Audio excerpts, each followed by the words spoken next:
And welcome back, everyone. Welcome to Module 3, where we're going to be talking about networking, or more specifically, about the importance of creating professional relationships with people in industry and organizations that you're hoping to join post graduation.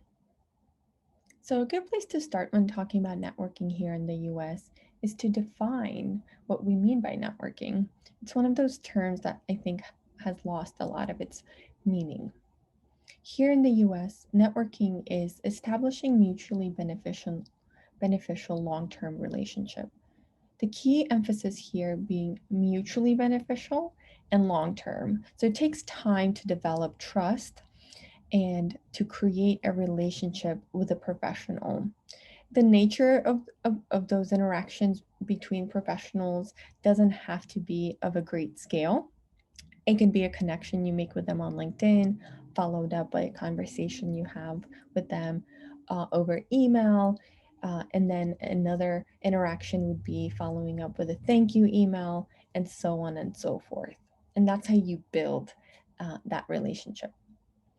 Having conversations with professionals and building sincere and genuine connection. The emphasis here is on genuine. This is something that is peculiar or specific to American work culture. Professionals need to feel that you're genuinely or authentically interested in them and their work, and that you're contacting them to learn more about the projects they work on, about the work that they do, about the company and organization that they work for. It's also a reciprocal relationship. It might seem that you're connecting with somebody purely to ask them for a favor or something that you need from them, but that type of mindset doesn't usually get you far. The mindset that you want to create and foster is one of uh, mutual a mutually beneficial or reciprocal mindset. In American culture, if you contact somebody to talk to them about their work and what they do and ask them for advice, they perceive that as a form of giving back, and people feel good about themselves when somebody approaches them to speak to them about themselves. They professionals usually also enjoy having a forum where they can talk about themselves. So that's just to encourage you to seek out networking opportunities and to connect with professionals. Networking is oftentimes something that's very future oriented. Don't forget to think about networking and your existing uh, relationships, right? Maybe your parents or an uncle or maybe a friend of a friend knows somebody in the biotech industry, or another friend works for Google and you're really interested to know the more in-depth kind of in-depth information that you can only get from having conversations with individual. And this is where I want you to shift your mindset about what networking is doing. Networking is another form of gathering information, right? In other words, networking and building relationships is just another form of doing research. You're accumulating insider information where people are disclosing what the priorities of the organizations are, telling you what skills and experiences are important to have, and how they got into those roles so that you can learn from their stories and approach in a strategic way. Now that we discussed and defined what networking is, and you have a clear sense and expectations of employers and professionals have around networking, we can turn and look at why networking is important. Networking is especially important for international applicants. There's a multitude of reasons, so let's dive into it. Networking is a way of creating a direct line to a hiring manager. It's a way to guarantee that the person with the executive power to hire someone gets to see your documents. And we want to make sure when you're submitting applications for positions that you really want, that your chances of getting those positions are as high as possible.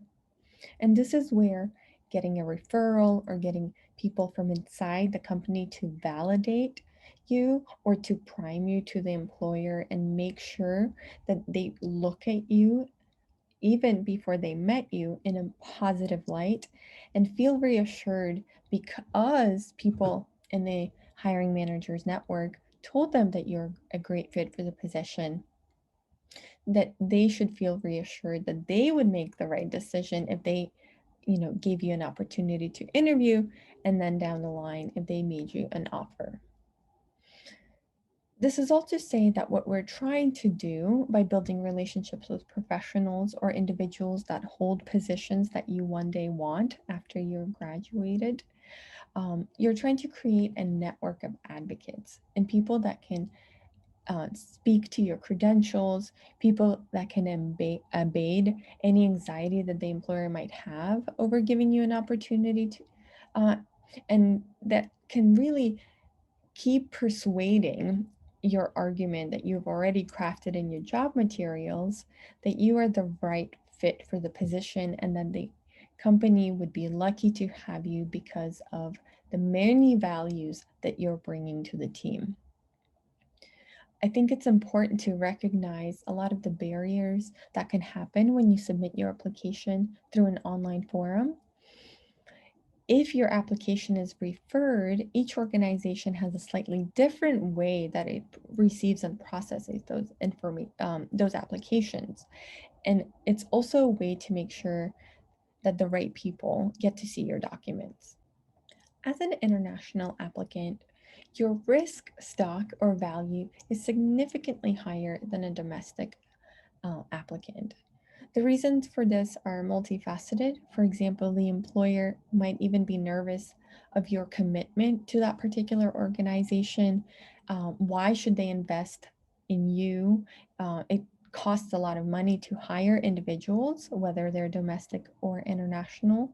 But being international, there's a perceived extra layer of risk for the employer, and we want to make sure that we're doing everything in our power to get rid or lower that risk factor that we have attached to our identity.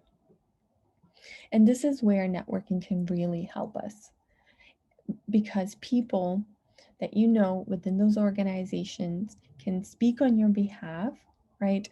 And make sure that the employer feels comfortable and understands your intentions, understands how committed you are to this organization, how excited you are to join their team, and really to demonstrate that the value that you can bring to the organization outweighs any of the perceived anxiety that the hiring manager might have about your status as an international applicant. And we can talk about in the next session about how you can leverage your strengths as an international professional and make sure that the employer sees you as a global professional and forgets all about any of the unfounded anxiety they might have about hiring international graduate students. It's also important to recognize the value of the referral system in the United States. Referrals it's an interesting culture. There are monetary incentives for people to refer applicants into positions because people literally get bonuses if the person that they referred gets the position.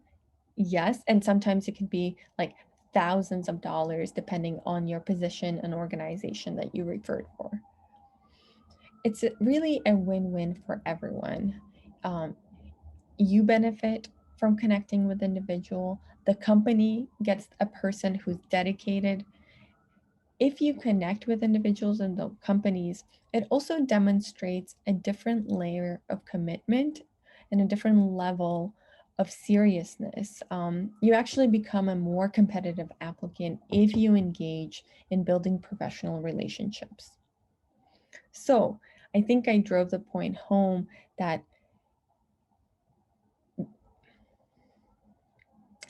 I think I drove the point home that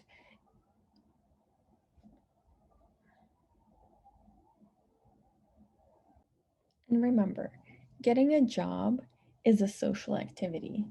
It is not something that you sit in an office and you do on your own on your computer, right? That is just one facet of the job search. And breaking out of that mold will make you a much more competitive applicant.